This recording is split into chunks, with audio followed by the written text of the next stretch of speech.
Walid Phares, Fox News national security and foreign affairs analyst. Walid, good morning to you. Thank you for being here. Good morning.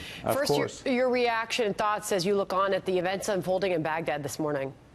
Well, the first and most important thing is to clarify to the public and the viewers who are these so-called demonstrators. I mean, if we play the videos, we see what? Those yellow flags. This is not the Iraqi flag. These are the flags of the pro-Iranian militias, mostly Hezbollah's Kataib of Baghdad and Iraq. Second, very important, you can see uniforms. I mean, I'm speaking and I'm looking at a militiaman with his uniform. So what that means, basically, is that these are militias conducting a urban attack, meaning without firearms, to put pressure on the United States Embassy to shut down. That's the immediate goal of these militias. Let me give you some examples of the reaction that we're seeing this morning in the middle of all this. A tweet from Marco Rubio. It's beyond dispute that these Shia militias in Iraq aren't just backed by Iran, they are directed and controlled by them. Any attacks by them are the direct work of Iran's IRGC. Dan Hoffman also joined us on this program just a short time ago and said this. Iran has been using their proxy militants to target us. They want us out. They want to drive a wedge between the United States government and the Iraqi government. We saw the Iraqi Prime Minister Adel Abdel Mahdi say this was a violation. US F-15 strikes on those Kataib Hezbollah weapons locations was a violation of Iraqi territorial integrity. He felt like he probably needed to say that, but that's what drives a wedge between our two countries. With the tensions quickly escalating here, Walid, the big question is how we respond next. Well, first of all, let's be calm about the security of our embassy. We have enough forces on the ground, in the air, to protect ourselves.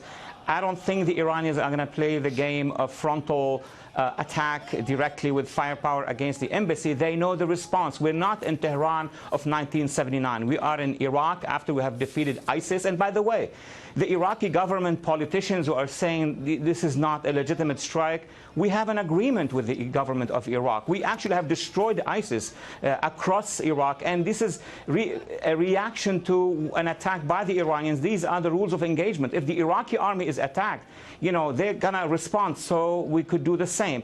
But the most important point in my view here, Sandra, is that why these militias are doing this. They're doing this for two reasons, as we all know, is to drive us out.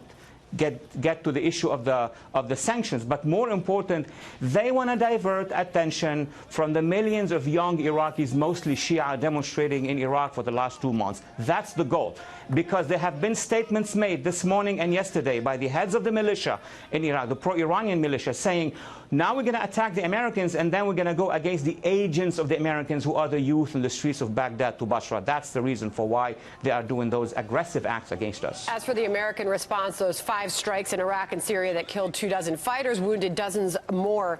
Secretary of State Mike Pompeo appeared on Fox News yesterday morning responding to that and hinting at what is to come. Here's the Secretary of State. This was an Iranian-backed rogue militia acting to deny the Iraqi people their basic sovereignty. It's Qasem Soleimani, it's the Ayatollah working to expand their terror campaign all around the world. They took a strike at an American facility. President Trump's been pretty darn patient, and he's made clear at the same time that when Americans' lives were at risk, we would respond.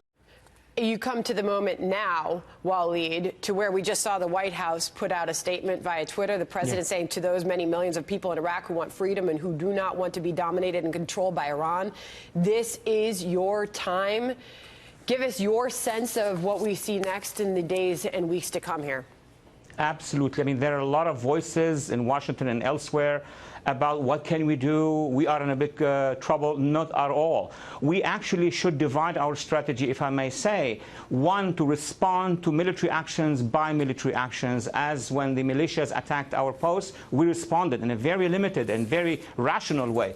But at the same time, you just mentioned the tweet of the president. This is exactly what the administration should be doing, starting with the president, Secretary of State, and I hope that congressional leaders will support. That is to talk to the Iraqi people, talk to the Iraqi demonstrators and telling them this is your time. What will happen? That would flip most of Iraq. First the Shia. The Sunni are already against Iran, and the Kurds are against Iran. It is a good momentum if we know how to engineer it.